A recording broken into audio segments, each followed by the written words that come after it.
నమస్తే, welcome to our channel. నేను సిరి. TDP office వద్ద భారీ బందోబస్తు ఏర్పాటు చేసిన పోలీస్ అధికారులు మరి ఏంటి అంటే రేపైతే మనకి రిజల్ట్ తెలిసే అవకాశం ఉంది. మరి ఉన్నతాధికారులకి ముందే రిజల్ట్ తెలిసిందా? అందుకే ఈ భారీ బందోబస్తు ఏర్పాటు చేశారా? సో ఈ అంశాన్ని మనకి వివరించడానికి మనతో పాటు ఉన్నారు ప్రముఖ రాజకీయ విశ్లేషకులు రాజా సప్పసాని గారు. నమస్కారం సార్. సార్, ఇప్పుడు చూస్తున్నట్టయితే మరి పోలీస్ అధికారులకి ఉన్నతాధికారులకి ముందే ఇన్ఫర్మేషన్ వచ్చిందా ఏంటి అంటే ఏదైతే టీడీపీ ప్రధాన కార్యాలయం ఉందో అక్కడ భారీ బందోబస్తు ఏర్పాటు చేశారు. చంద్రబాబు నాయుడు గారి ఇంటి దగ్గర కూడా భారీ బందోబస్తు ఏర్పాటు చేశారని చెప్పేసి మనకి వార్తలు వస్తున్నాయి. మరి ఇందులో ఎంతవరకు వాస్తవం ఉందంటారు? అంటే ఒకటి వాస్తవ పరిస్థితి ఏంటి అంటే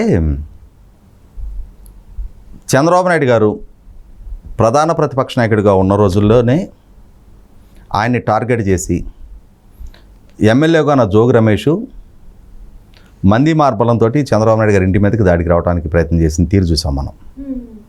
దానికి మెచ్చి బహుమతిగా జగన్మోహన్ రెడ్డి గారు ఆహా మా ఎమ్మెల్యే ఎంత సాహసం చేశాడు అని చెప్పి ఆయన మంత్రిని చేసేసాడు. తర్వాత చంద్రబాబు నాయుడు గారు పర్యటన చేస్తున్న సందర్భంగా కూడా నందిగామలో చంద్రబాబు నాయుడు గారి మీద రాళ్ల దాడి జరిగింది. ఒక ఎన్ఎస్జీ కమాండోకి తలకి రక్తపు గాయమైంది. ఎర్రగొండపాలెంలో మరొకసారి రాళ్ల దాడి జరిగింది. అక్కడ ఇంకొక ఎన్ఎస్జీ కమాండోకి గాయమైంది. ఆ రాళ్లదాడిలో గాయపడ్డ ఒక తెలుగుదేశం కార్యకర్త చనిపోవడం జరిగింది. అనపర్తి పర్యటన సందర్భంగా పోలీసులే స్వయంగా చంద్రబాబు నాయుడు గారి పర్యటన అడ్డుకున్న ప్రయత్నం చేస్తే ఆయన కటిక చీకట్లో 7 కిలోమీటర్ల పైగా నడుచుకుంటా పోలీసుల పట్ల నిరసన తెలియజేస్తా నడుచుకుంటా వెళ్ళిన తీరు చూసాం.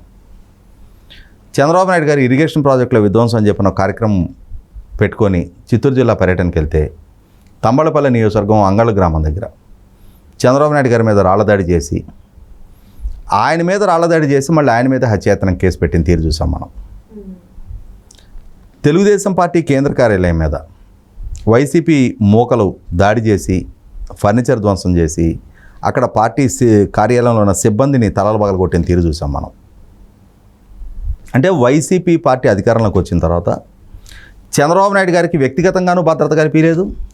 అంటే ఆయనకి వ్యక్తిగత భద్రతకి ప్రమాదం సృష్టించే ప్రయత్నాలు చేశారు.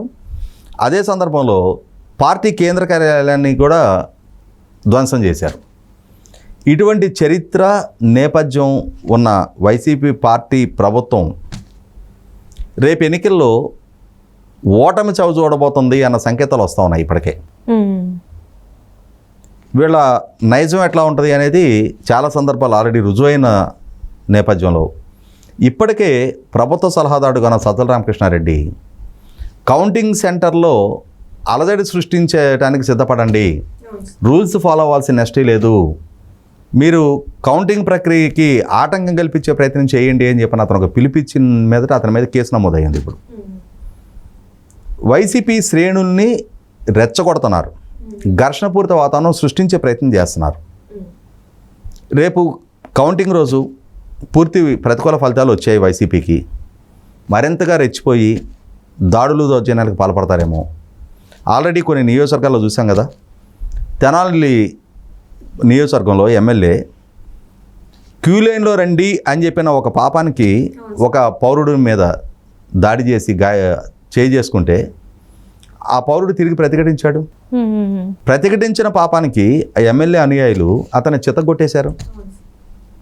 ఎన్ని సంఘటనలు జరిగినాయి. తెలుగుదేశం పార్టీ పోటీలోని అభ్యర్థి పులివర్తి నాని గారి మీద సమ్మెట్లు తీసుకొని వెళ్ళి కార్ల మీద దాడి చేశారు. ఇవన్నీ కళ్ళ ముందు కనిపిస్తూ ఉన్నాయి. ఇటువంటి నేపథ్యంలో పోలీసులు కూడా తప్పనిసరిగా ముందస్తు జాగ్రత్తలు తీసుకోవాల్సిన కంపల్షన్ క్రియేటివ్ చేశారు వీళ్ళు అధికార పార్టీ నాయకులు. ప్రతిపక్ష నాయకుడికి వ్యక్తిగతంగానే భద్రత పెంచాలి. అదే సందర్భంలో తెలుగుదేశం పార్టీ కేంద్ర కార్యాలయానికి కూడా ముప్పు తలెత్తడానికి ఆస్కారం ఉంది అని చెప్పని ఇక్కడ అధికార వ్యవస్థ కూడా తెలుసు రేపు ఎన్నికల్లో ఏం జరగబోతుంది అనేది. అధికారంలో ఉన్న వైసీపీ పార్టీ ఘోర ఓటమి దిశగా పయనించబోతుంది అనేది ఇంటెలిజెన్స్ రిపోర్ట్లు పాలకులకి ఉన్నాయి, ఉన్నతాధికారులకి ఉన్నాయి. రేపు 2 విధాల అంటే కత్తికి 2 వైపులా పదునని చెప్పని వైసీపీ నెగ్గిన సమాచారం వచ్చినా విద్యోత్సాహంతో వీళ్ళ మీదకి దాడికి వస్తారు. వైసీపీ ఓడిపోయిన సమాచారం వచ్చినా ఏడుపు, అసూయ, ఆక్రోశం ఇవన్నీ కలగలిసి ఆ ఉన్మాదంతో దాడికి వచ్చే ఆస్కారం ఉంది. అంటే నెగ్గినా ఒకటే లాగా ఉంటుంది వాళ్ళ బిహేవియర్, ఓడిపోయినా కూడా ఒకటే. 100% జరిగేది అదే. కాబట్టే ఒక ఉన్మాదులతోటి పోరాటం చేస్తున్న పార్టీ కాబట్టి తెలుగుదేశం పార్టీకి ఆ రక్షణ కల్పించాల్సిన అవసరం ఉన్నతాధికారులకు ఏర్పడింది. వీళ్ళ ఉన్మాద చర్యలు ఎట్లా ఉంటాయి అనంటే,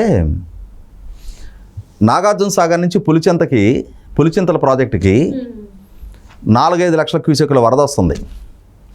ఆ పులిచింతల నుంచి మొత్తం ప్రకాశం బ్యారేజ్ మీదుగా సముద్రంలోకి వెళ్ళాలి.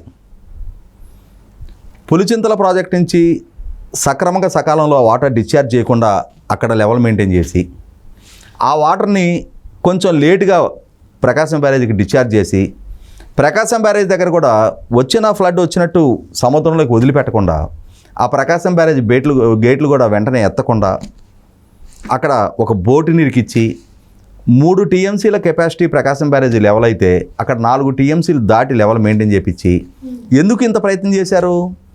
ఆ కరకట్ట మీద ఉన్న చంద్రబాబు నాయుడు గారి ఇల్లు ముంచాలి అని చెప్పని, అక్కడ కట్టలు పొంగి అమరావతి ప్రాంతం ముంపు ప్రాంతం అని చెప్పని చూపించాలి అని చెప్పని, అక్కడ లక్షలాది మంది ప్రజల నివాసం ఉంటున్నారు. పదుల సంఖ్యలో గ్రామాలు ఉన్నాయి, పశుపక్షాదులు ఉంటాయి. వాళ్ళ జీవితాలకి ప్రమాదకర పరిస్థితులు ఎదురైతే అంటే వీళ్ళే క్రియేట్ చేస్తున్నారు. అక్కడ రాకపోయినా కూడా అంటే వీళ్ళ ఉన్మాదంతో వీళ్ళ ఎజెండా అమలుపరచడంలో భాగంగా అమరావతి ముంపు ప్రాంతం అని చెప్పని చూపించాలి అనేది, అమరావతి మీద మరకబుయ్యాలి అనేది ప్రభుత్వ ఉద్దేశం. దానికోసం ఎంత శాడిస్టిక్ బిహేవియర్కైనా దిగజారిన చరిత్ర వీళ్ళకు ఉంది. ప్రకృతి వీళ్ళకి సహకరించాల. వీళ్ళు ఎంత ప్రయత్నాలు చేసినా అమరావతిలోకి చుక్క నీళ్లు దిగల, చంద్రబాబు నాయుడు గారి ఇల్లు మునగల. వీళ్ళ నైజం బయట పెట్టుకోగలిగారు అంతే. తెలుగుదేశం పార్టీ కేంద్ర కార్యాలయం మీద దాడి చేసి ముఖ్యమంత్రి హోదాలో ఉన్న జగన్మోహన్ రెడ్డి గారు మా వాళ్ళకి బీపీ వచ్చింది అన్నాడు. మరి మీరు చేసిన వ్యాఖ్యలకి మీ మీద ఎన్ని దాడులు చేయాలి? మీరు ప్రధాన ప్రతిపక్ష నాయకుడిని పవన్ కళ్యాణ్ గారిని దుష్ట చతుష్టయం అని చెప్పని సంబోధిస్తే, పవన్ కళ్యాణ్ గారి వైవాహిక జీవితాన్ని గురించి అసభ్యంగా మాట్లాడితే మరి మీ మీద ఎన్ని దాడులు చేయాలి? కానీ చేయలేదు కదా. ప్రజాస్వామ్యంలో రాజకీయంలో విమర్శకి ప్రతి విమర్శ సమాధానం అనుకున్నారు తప్ప, విమర్శిస్తే దానికి భౌతిక దాడులు చేయాలని చెప్పని మీ నైజం, మీ వైఖరి ప్రతిపక్షాలు కూడా అడాప్ట్ చేసుకుంటే రాష్ట్రం ఇంకొక అగ్నిగుండం అయి ఉండేది. అంతర్యుద్ధంతో కొట్టుకులాడే మనం చాలా దేశాల గురించి వింటాం ఆఫ్రికా ఖండంలో. అటువంటి పరిస్థితులు ఆంధ్రప్రదేశ్ రాష్ట్రంలో కూడా తలెత్తుండి, కానీ ప్రతిపక్ష పార్టీలు సంయమనం పాటించినాయి. కాబట్టి ఇక్కడ అధికారులకి అధికార మార్పిడి జరగబోతున్న సంకేతాలు ఉన్నాయి.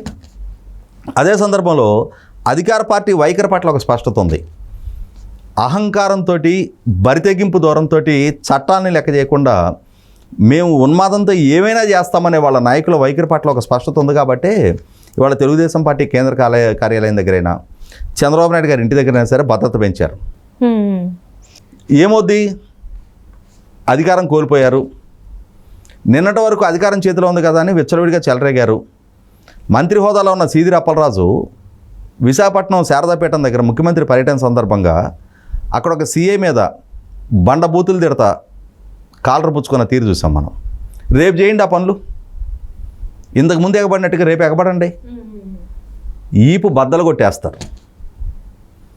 ఇప్పటి వరకు సహించారు, భరించారు, అధికారంలో ఉన్నారు కదా అని చెప్పని మీకు నచ్చజెప్పే ప్రయత్నం చేశారు. మీ వైఖరిలో మార్పు రాలా. మీరు ఇప్పుడు కూడా అదే వైఖరి ప్రదర్శించాలని చెప్పని మీ సజ్జల రామకృష్ణారెడ్డి ఉద్బోధిస్తూ ఉన్నాడు. మీ పిన్నెల్లి రామకృష్ణారెడ్డి, చెవిరెడ్డి మోహిత్ రెడ్డి, కాసు మహేష్ రెడ్డి, గోపిరెడ్డి శ్రీనివాసరెడ్డి, కేతిరెడ్డి పెద్దారెడ్డి, పొంగనూరు పెద్దిరెడ్డి రామచంద్రారెడ్డి, గంగుల బ్రిజేందర్ రెడ్డి లాంటి వాళ్ళు ఆయా ప్రాంతాల్లో దాడులు దౌర్జన్యాలకు పాల్పడి మేము ఇదే అరాచకాన్ని సృష్టిస్తామని చెప్పని ఎన్నికల సందర్భంలో రుచి చూపించున్నారు.